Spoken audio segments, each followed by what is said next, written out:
हम पढ़ रहे हैं गुरुत्वाकर्षण और आज है गुरुत्वाकर्षण का लेक्चर नंबर 9, किसी बिंदु पर गुरुत्वीय विभव के लिए व्यंजक। तो आज हम व्यंजक ज्ञात करेंगे किसी बिंदु पर गुरुत्वीय विभव के लिए। हालांकि इसकी डिटेल वीडियो हमने लेक्चर 6 में देख ली है, जहाँ पे हमने गुरुत्वीय विभव की बात की है।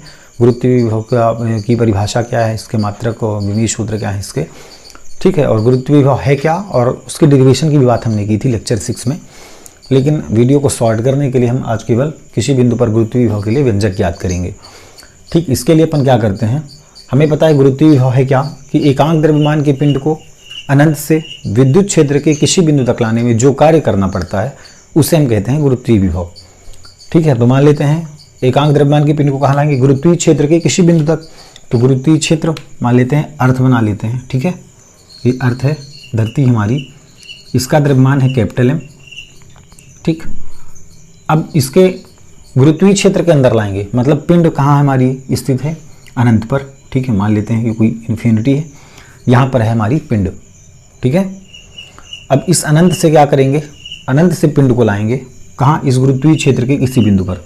तो मान लेते हैं कि कैपिटल M द्रव्यमान का हमारा अर्थ है और इसके केंद्र से r दूरी पर कोई बिंदु P है, जिस पर हमें गुरुत्वीय विभव के लिए व्यंजक ज्ञात करना है, सूत्र ज्ञात करना है गुरुत्वीय विभव के लिए। ठीक है, इसके लिए अपन क्या करते हैं, इस बिंदु P पर जो एकांक द्रव्यमान है, चूंकि एकांक द्रव्यमान को हम लाएंगे अनंत से, तो कहाँ से ला रहे हैं, इस एकांक द्रव्यमान को अनंत से ला रहे हैं। अनंत मतलब इसके गुरुत्वीय क्षेत्र के बाहर से ला रहे हैं। ठीक, तो जरा समझो, यहाँ पे ये गुरुत्वीय क्षेत्र के बाहर है पिंड, गुरुत्वीय क्षेत्र के बाहर है मतलब अनंत पर है। ठीक है ना, अनंत पर है मतलब यहाँ पर ना तो वायु का प्रतिरोध है और ना ही घर्षण बल है, कोई बल यहाँ पे मौजूद नहीं है। तो यहाँ पे यदि एकांक द्रव्यमान का पिंड है, ठीक है, स्मॉल m मास का, स्मॉल द्रव्यमान का पिंड है, तो यदि इसको हम 2 मीटर प्रति सेकेंड के वेग से इसको यदि हम क्या करें, पुश कर दें, ठीक है, ढकेल दें, तो ये यहाँ तक आते आते जैसे ही गुरुत्वीय क्षेत्र को टच करेगी, ठीक है, वहाँ तक इसकी स्पीड कितनी होगी, 2 मीटर पर सेकेंड। क्योंकि यहाँ पे ना तो वायु का प्रतिरोध है ना घर्षण है, तो न्यूटन के गति के पहले नियम से वह पिंड चलती रहेगी उसी वेग से। ठीक है, जब तक कोई बाह्य बल न लगे, कोई बाह्य बल नहीं लग रहा। जैसे ही गुरुत्वीय क्षेत्र के अंदर आती है, तो गुरुत्वीय क्षेत्र के अंदर आने से क्या होता है, जैसे ही गुरुत्वीय क्षेत्र में प्रवेश करती है, तो ये अब बड़ा सा पिंड जो कि धरती है हमारी, वह क्या करती है, इस पिंड को अपनी ओर आकर्षित करती है, आकर्षण बल लगाती है, जिससे इसका वेग क्या होता है, बदलने लगता है, इसमें त्वरण उत्पन्न हो जाता है। ठीक है, इसमें त्वरण उत्पन्न होता है, और जबकि हमें इसमें त्वरण उत्पन्न नहीं होने देना है, इसको नियत वेग से हमें यहाँ तक लाना है, इस बिंदु तक लाना है, तभी हम गुरुत्वीय विभव के लिए सूत्र ज्ञात कर सकते हैं। ठीक है, कॉन्सेप्ट क्लियर है ना, कि इसका एक्सेलरेशन नहीं बदलना चाहिए, इसका त्वरण नहीं बदलना चाहिए, बिना त्वरण बदले, मतलब नियत वेग से जो वेग यहाँ पे है वही वेग हर पॉइंट पर होता हुआ इस पॉइंट तक हो, उसी वेग से इस पिंड को चलना है, तभी हम गुरुत्वीय विभव के लिए सूत्र याद कर सकते हैं। ठीक है, तो इसके लिए क्या करना पड़ेगा, हमें इसमें एक्सेलरेशन ना हो। ठीक है, तो हमें क्या करना पड़ेगा, इसके अपोजिट, मतलब ये गुरुत्वाकर्षण बल के अपोजिट, ये गुरुत्वाकर्षण बल जो इस पर लगाएगी, इस पिंड पर, ये पृथ्वी हमारी, तो इसके विपरीत हमको इस दिशा में कार्य करना पड़ेगा, क्योंकि गुरुत्वाकर्षण बल की दिशा किधर है, इधर है। ठीक है, Fg ग्रेविटेशनल फोर्स की दिशा किधर है, इधर है। तो हमको बाह्य बल किधर लगाना पड़ेगा, F एक्सटर्नल, मतलब बाह्य बल। ठीक है, एक्सटर्नल मीन्स बाह्य बल, ये बाह्य बल कौन करेगा, हम करेंगे। तो बाह्य बल की दिशा किधर होगी, इस गुरुत्वाकर्षण आकर्षण बल के विपरीत, क्योंकि अगर इसको अट्रैक्ट करेगी तो अब जैसे कि डेफिनेशन में लिखा है कि हमें कार्य करना पड़ता है, किसी एकांक द्रव्यमान के पिंड को अनंत से विद्युत क्षेत्र के किसी बिंदु तक लाने में हमें कार्य करना पड़ता है। तो एक चीज़ हम देखें तो हमें कार्य करना ही नहीं पड़ता, क्यों, क्योंकि अगर ये पिंड यहाँ तक आई, जैसे इसके गुरुत्वीय क्षेत्र में आएगी, तो ये धरती अपने आप उसको खींचना शुरू कर देगी, तो हमें कार्य करना ही नहीं पड़ रहा। और डेफिनेशन में दिख रहा है कि कार्य करना पड़ता है, तो उस कार्य को हम कहते हैं विभव। ठीक, तो कार्य कब करना पड़ता है, कार्य हमें इस आकर्षण बल के विपरीत करना पड़ता है। क्यों करना पड़ता है, ताकि इसमें त्वरण उत्पन्न ना हो, इसका वेग नियत रहे। ठीक है, इसका वेग नियत रहे, इसमें त्वरण उत्पन्न ना हो, मतलब इसकी वेलोसिटी, वेग कैसा हो, कांस्टेंट हो, नियत हो। ठीक है, और एक्सेलरेशन क्या हो, जीरो हो, है ना, एक्सेलरेशन जीरो होना चाहिए, त्वरण उत्पन्न नहीं होना चाहिए। ठीक है, और वेलोसिटी इसकी नियत होनी चाहिए। ठीक, अब हमें क्या करना है, r दूरी पर इस बिंदु P पर हमें क्या निकालना है, गुरुत्वीय विभव के लिए व्यंजक। तो इसके लिए अपन मान लेते हैं कि स्मॉल m, चूंकि अब देखो अब ये दूरी क्या है, अनंत है, अनंत एक दूरी है ना, और r भी दूरी है। तो क्या कर रहे हैं, पिंड को अनंत से कहाँ तक ला रहे हैं, r तक ला रहे हैं। अब बात दूरी की करेंगे, ठीक है ना। तो पिंड को हम कहाँ से ला रहे हैं, अनंत से बिंदु P तक ला रहे हैं, मतलब दूरी अनंत लेंगे तो यहाँ पे दूरी r लेंगे, अनंत से r तक ला रहे हैं। अब अनंत से r ला रहे हैं मतलब बहुत लंबा डिस्टेंस हम ट्रेवल कर चुके हैं, बहुत लंबी दूरी हम तय कर चुके हैं। तो इस लंबी दूरी, इतनी लंबी दूरी पर एक झटके में हम कार्य नहीं निकाल सकते। इसके लिए अपन क्या करते हैं, मान लेते हैं कि इससे x दूरी पर, इससे x दूरी पर एक बिंदु है A, ठीक है, एक बिंदु है A। अब चूंकि हम एक झटके में काम नहीं निकाल सकते कि अनंत से r तक कितना कार्य किया हम, इसके लिए अपन क्या करते हैं, x दूरी पर एक बिंदु A मान लेते हैं और A से इस दिशा में चलेंगे, ठीक है, चूंकि इस दिशा में हमको चलना है। कैसे चलना है, बहुत धीरे धीरे चलना है ताकि इसमें एक्सेलरेशन क्रिएट ना हो, त्वरण उत्पन्न ना हो इसमें। तो A से B तक बहुत अल्प दूरी चलते हैं और इस अल्प दूरी को, चूंकि यहाँ से यहाँ का डिस्टेंस x है, केंद्र से A की दूरी x है, तो A से B की दूरी बहुत छोटा सा डिस्टेंस है, एकदम जरा सा। तो इस दूरी को हम क्या ले सकते हैं, dx। तो इसको हम क्या करते हैं, गुरुत्वीय क्षेत्र की दिशा में dx दूरी विस्थापित करते हैं और ये वाला कार्य निकाल लेते हैं। इसके बाद इस कार्य का हम समाकलन कर देते हैं तो हमको टोटल वर्क निकल जाता है कि इन्फिनिटी से r तक हमने कितना कार्य किया, ठीक है। तो इसके लिए चलो डेरिवेशन सॉल्व करते हैं। तो लिख लेना है, सबसे पहले आप लिख लोगे यहाँ पे क्या कि माना बिंदु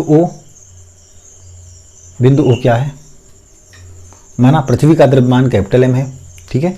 इसके केंद्र O से r दूरी पर स्थित बिंदु P पर हमें गुरुत्वीय विभव के लिए सूत्र ज्ञात करना है, ठीक है। r दूरी पर स्थित एक बिंदु P है जिस पर गुरुत्वीय विभव के लिए सूत्र ज्ञात करना है। इसके लिए क्या करते हैं अपन, फिर से लिखते हैं, ठीक है। पहली चीज क्या लिखोगे, माना स्मॉल m कैपिटल M द्रव्यमान का पृथ्वी है, ठीक है, पृथ्वी का द्रव्यमान कैपिटल M है या m द्रव्यमान का कोई पिंड है जिसके केंद्र O से r दूरी पर एक बिंदु P है, r दूरी पर एक बिंदु P है जिस पर गुरुत्वीय विभव के लिए सूत्र ज्ञात करना है। इसके लिए फिर अपन क्या लिखते हैं, माना कि केंद्र से, पुनः माना केंद्र से x दूरी पर एक बिंदु A है, एक बिंदु A है जिस पर एकांक द्रव्यमान स्थित है, ठीक है। इस m को ही उठा करके हम ला रहे हैं, है ना, एकांक द्रव्यमान है ये, एकांक द्रव्यमान m नॉट भी कह सकते हैं, m भी कह सकते हैं। तो एकांक द्रव्यमान A स्थित है, A बिंदु पर x दूरी पर, केंद्र से x दूरी पर बिंदु A पर एकांक द्रव्यमान m पर लगने वाला बल, ठीक है। m पर क्या लगेगा, बल लगेगा। कैसा बल, गुरुत्वाकर्षण बल लगेगा, ठीक है। कैसा बल लगेगा, गुरुत्वाकर्षण बल, मतलब गुरुत्वाकर्षण बल Fg, ठीक है, ग्रेविटेशनल फोर्स लगेगा, लिख लोगे ना, ठीक है। माना बिंदु O से x दूरी पर स्थित बिंदु A पर एकांक द्रव्यमान पर लगने वाला गुरुत्वाकर्षण बल, ठीक है, न्यूटन की गति के नियम से लगने वाला गुरुत्वाकर्षण बल Fg कितना होगा, capital G capital M small m by दूरी कितनी है, x है, ठीक है, x का स्क्वायर। अब स्मॉल m क्या है, एकांक द्रव्यमान है, एकांक द्रव्यमान को अपन एक मान सकते हैं ना, एकांक द्रव्यमान मीन्स एक। परिभाषा में स्पष्ट है कि पिंड को अनंत से, कैसे पिंड को, एकांक द्रव्यमान की पिंड को अनंत से विद्युत क्षेत्र, गुरुत्वीय क्षेत्र के किसी बिंदु तक लाने में किया गया कार्य ही गुरुत्वीय विभव कहलाता है। तो m क्या है, m है एकांक द्रव्यमान, मतलब m की जगह पे मैं एक रख सकता हूँ, ठीक है, इंटू एक डिवाइड बाई एक्स स्क्वायर, मतलब gm बाई एक्स स्क्वायर। ये क्या निकल गया, बल निकल गया, ग्रेविटेशनल फोर्स, या फिर f बस लिख दो, है ना। लिखना कैसे है कि x दूरी पर स्थित बिंदु A पर एकांक द्रव्यमान पर लगने वाला गुरुत्वाकर्षण बल, न्यूटन की गति के नियम से लगने वाला गुरुत्वाकर्षण बल, ये निकल गया, ठीक है। अब क्या करेंगे, बल निकल गया हमें, ठीक है। अब हमने देख लिया कि बिंदु A पर बल कितना लग रहा है, ये बल कितना लग रहा है, gm बाई एक्स स्क्वायर, चूंकि एकांक द्रव्यमान का पिंड है इसलिए। अब इस एकांक द्रव्यमान के पिंड को हम क्या कर रहे हैं, A से B ले जा रहे हैं कि सर गुरुत्वीय क्षेत्र की दिशा में, और हमको कार्य भी करना पड़ रहा है। कार्य क्यों करना पड़ रहा है, ताकि इसमें एक्सेलरेशन पैदा ना हो, इसके लिए हम इस दिशा में बल लगा रहे हैं। कितना, लगभग इस Fg के बराबर बल कितना लगाएंगे, जितना बल इधर लग रहा है लगभग उससे थोड़ा सा कम बल लगाएंगे, तभी तो पिंड आगे जा पाएगी। लगभग थोड़ा सा कम लगाना है, अप्रॉक्स लगभग कह सकते हैं कि लगभग उतना ही बल लगा रहे हैं, जैसे उसमें एक्सेलरेशन पैदा ना हो इतना बल लगाना है। वो जो एकांक द्रव्यमान है वो बहुत धीरे धीरे गति करती हुई बी तक पहुंचती है ना। उसका मोशन इतना धीमा है, गति उसकी इतनी धीमी है कि उसमें त्वरण उत्पन्न ना होने पाए। इसके लिए हम इसके अपोजिट साइड बल लगाते हैं। ठीक, तो डिस्प्लेसमेंट भी हमें दिख रहा है, ठीक है, विस्थापन भी दिख रहा है। तो ए से बी तक ले जाने में किया गया कार्य, अब देखो बल तो लग रहा है ना, ठीक है, बल कितना लग रहा है, ये गुरुत्वाकर्षण बल है, और इस बल के विपरीत हम कार्य कर रहे हैं, ठीक है। गुरुत्वाकर्षण बल लग रहा है एकांक द्रव्यमान पर, ये बल लग रहा है, यहाँ पे कितना बल लग रहा है, Gm/x²। ठीक, अब ये बल कैसा बल है, आकर्षण बल, इस दिशा में लग रहा है, और इसके विपरीत हम क्या कर रहे हैं, एक बल लगा रहे हैं, मतलब हम एक कार्य कर रहे हैं। तो कहने का मतलब ए से बी तक ले जाने में हमें कार्य करना पड़ेगा, क्योंकि हम भी बल लगा रहे हैं इधर, ताकि उसमें एक्सेलरेशन पैदा ना हो, हम भी बल लगा रहे हैं, मतलब बल लगा रहे हैं मतलब हम भी कार्य कर रहे हैं। तो ए से बी तक अल्प दूरी, एकांक द्रव्यमान की पिंड को ए से बी तक अल्प दूरी dx खिसकाने में किया गया कार्य। तो यहाँ पे लिख सकते हो एकांक द्रव्यमान को कहाँ से, ए से बी तक, ए से बी तक मतलब dx दूरी है ना, dx या dx बस लिख दो, dx विस्थापित करने में किया गया कार्य। ठीक है, कार्य करेंगे, ठीक, तो कार्य कितना करेंगे, अब dx दूरी खिसका रहे हैं, बहुत कम दूरी खिसका रहे हैं, तो कार्य भी कैसा होगा, बहुत कम होगा, तो dw कार्य करेंगे। कार्य बराबर क्या होता है, बल गुणा विस्थापन, कार्य बराबर बल गुणा विस्थापन। तो बल F इंटू विस्थापन कितना है, अल्प विस्थापन है dx, इसलिए हमने कार्य भी अल्प किया है dw। अब F की वैल्यू रख दो, ठीक है, या F इंटू dx रहने दो। अब एकांक द्रव्यमान को A से B तक dx दूरी ले जाने में हमको कितना कार्य करना पड़ रहा है, इतना खिसकाने में F इंटू dx कार्य करना पड़ रहा है। तो अनंत से r तक खिसकाने में हमको कितना कार्य करना पड़ेगा, समाकलन करेंगे इसका, ठीक है, इसका हम क्या कर देंगे, समाकलन। अतः एकांक द्रव्यमान के पिंड को अनंत से, अतः एकांक द्रव्यमान के पिंड को अनंत से r तक लाने में किया गया कार्य। ठीक है, अनंत से r तक ला रहे हैं, क्योंकि एक झटके में हम अनंत से r नहीं ला सकते, इसलिए हम बीच में कोई स्टेप मान लेते हैं। केंद्र से x दूरी पर एक बिंदु a से b तक अल्प दूरी खिसकाते हैं dx, तो हमें अल्प कार्य मिलता है। जब अल्प कार्य मिल जाता है हमें, तो हम टोटल कार्य निकाल लेते हैं, मतलब अनंत से r तक लाने का कार्य। अब हमें टोटल कार्य मिल जाएगा, क्योंकि पिंड को हमें अनंत से r तक ही लाना था, और एकांक द्रव्यमान के पिंड को हमने अनंत से r तक लाया, तो r तक लाने में किया गया कार्य कितना हो जाएगा, w। ठीक है, अब dw हट के क्या हो जाएगा, w, क्योंकि अल्प दूरी थी तो अल्प कार्य था। अब दूरी बड़ी है अनंत से r, मतलब कार्य पूरा करेंगे, w, टोटल वर्क डन। ठीक है, समाकलन क्या हो जाएगा, समाकलन कर देंगे किसका, f इंटू dx का। ठीक है, f डॉट dx का कह सकते हो, f डॉट dx का क्या कर देंगे हम, समाकलन। ठीक, अब समाकलन में क्या करते हैं, लिमिट रखेंगे। तो लिमिट कहाँ से कहाँ जा रहे हैं, इन्फिनिटी से जा रहे हैं r, ये हो गई हमारी लिमिट। तो f की वैल्यू रख दो, ये इन्फिनिटी टू r, f की वैल्यू कितनी है, Gm/x² dx। ठीक है, f की वैल्यू हमने रख दी, f की वैल्यू यहाँ से देखो Gm/x² dx। ठीक, अब जो जो कांस्टेंट होगा वो क्या होगा, समाकलन चिन्ह के बाहर।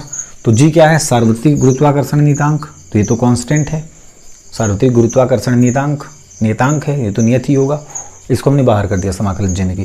कैपिटल M क्या है, पिंड का द्रव्यमान, पिंड हमारी पृथ्वी हो सकती है, कोई भी पिंड हो सकता है। तो कैपिटल M क्या है, पिंड का द्रव्यमान, तो पिंड का द्रव्यमान भी क्या होगा, निश्चित होगा ना, बदलेगा थोड़ी ना। ठीक है, जिस पिंड की हम बात कर रहे हैं, जिस पिंड की गुरुत्वीय क्षेत्र की, तो उस पिंड का द्रव्यमान निश्चित है, तो ये भी कांस्टेंट है। तो अंदर क्या बचा, यहाँ कुछ नहीं, तो 1 बचा, नीचे बचा x² dx। अब इस x को 1/x² को हम क्या लिख सकते हैं, 1/x² को हम लिख सकते हैं x की पावर -2 dx, मतलब x² को x की पावर -2। अब इसका समाकलन कर दो, तो समाकलन है क्या, x की पावर n का समाकलन होता है x की पावर n+1/n+1। ठीक है, n मतलब पावर उसकी, तो पावर यहाँ पे क्या है, -2 है। ठीक, पावर क्या है, -2, तो यहाँ पे मैं सॉल्व किए दे रहा हूँ। तो समाकलन x की पावर -2 dx क्या होगा, -2 का क्या हो जाएगा, x की पावर n, n की मतलब n का मतलब उसकी घात कितनी है, -2, तो -2 + 1/-2 + 1 मतलब x की पावर -2 + 1 मतलब -1 बटे नीचे -1, मतलब ये माइनस इधर आ गया, -x की पावर -1 है, मतलब माइनस लिख सकते हैं ना आगे, x की पावर -1, और -x की पावर -1 को 1/x, तो यहाँ पे वैल्यू क्या आ गई, G M by G M, और ये समाकलन चिन्ह हट जाएगा, लिमिट रहेगी इन्फिनिटी टू आर, ठीक है, लिमिट तो रहेगी। यहाँ पे हो जाएगा x⁻⁻2 का समाकलन कितना निकला, 1/x, तो 1/x। अब लिमिट किधर आ जाएगी, इस ब्रैकेट के दाईं ओर, ठीक है, समाकलन है तो समाकलन चिन्ह के साथ लिमिट रखेंगे, जैसे ही समाकलन हो जाता है तो ब्रैकेट के इधर आ जाती है लिमिट। अब लिमिट रख दो तो जी एम, पहले कैसे x के प्लेस पे रखेंगे लिमिट ना, तो पहले अपर लिमिट रखेंगे, upper limit minus lower limit, है ना, उच्च सीमा माइनस निम्न सीमा, तो 1/x की जगह पे r अपर लिमिट उच्च सीमा माइनस 1/लोअर लिमिट निम्न सीमा इन्फिनिटी, और 1/∞ की वैल्यू होती है 0, 1/∞ इक्वल 0, किसी भी संख्या में इन्फिनिटी का भाग लगाओगे तो 0 आ जाएगा, ठीक। तो जी एम ये हो गया 0, 1/r माइनस 0, ठीक है, माइनस 0 माइनस करोगे तो कितना आ जाएगा, -0 करोगे तो 1/r ही बचेगा, ठीक, 1/r, तो मतलब ये कितना हो गया, gm/r, ठीक है, gm/r, ये माइनस का 1/x था ना, माइनस का 1/x, तो माइनस को अपन क्या करेंगे, इस माइनस को डायरेक्ट बाहर रख सकते हैं ऐसे यहाँ पे, ठीक है, तो ये माइनस साइन के साथ आएगा, ये आ गया कार्य W, ठीक है ना। यही कार्य क्या है, ये कार्य जो है, ये कार्य जब हमने m की जगह पे 1 रख दिया, ठीक, तो ये कार्य सीधे बदल जाएगा किसमें, विभव में, ठीक है, यही क्या है, गुरुत्वीय विभव के लिए व्यंजक है।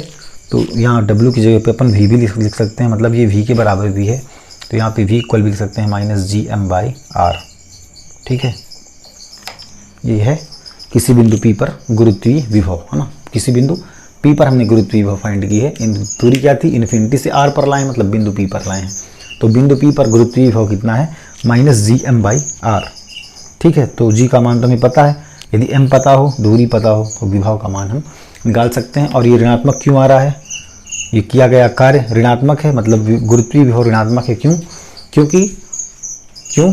गुरुत्वीय विभव ऋणात्मक क्यों है, क्योंकि यहाँ पे गुरुत्वाकर्षण बल की दिशा, ठीक है, Fg, ग्रेविटेशनल फोर्स की दिशा इधर है, और हमारे द्वारा लगाया गया एक्सटर्नल फोर्स इधर है। हम क्यों बाह्य बल लगा रहे हैं, ताकि उसमें एक्सेलरेशन ना हो, हम इसलिए बाह्य बल लगा रहे हैं, ठीक है, ताकि वह पिंड नियत वेग से बिंदु P तक पहुंचाए, और जब नियत वेग से पहुंचेगी तभी हम गुरुत्वीय विभव के लिए सूत्र ज्ञात कर सकते हैं। अगर वह एक्सेलरेट होती हुई आ रही है ना, उसमें त्वरण उत्पन्न हो गया उस पिंड में, उस एकांक द्रव्यमान में, और वह त्वरित होते हुए आ रही है, उसका वेग बदलते हुए आ रहा है, तब हम गुरुत्वीय विभव के लिए सूत्र फाइंड नहीं कर सकते, ठीक है। तो तब की कंडीशन में माइनस साइन यहाँ पे ये बताता है कि गुरुत्वाकर्षण बल की दिशा और बाह्य बल की दिशा दोनों विपरीत हैं, ठीक है। हमारे द्वारा किया गया कार्य, मतलब हमारे द्वारा लगाया गया बल और गुरुत्वीय बल, इन दोनों की दिशा क्या है, अलग अलग है, माइनस साइन यहाँ पे ये बतलाता है, ठीक है। तो ये था किसी बिंदु पर गुरुत्वीय विभव के लिए व्यंजक। Thank you.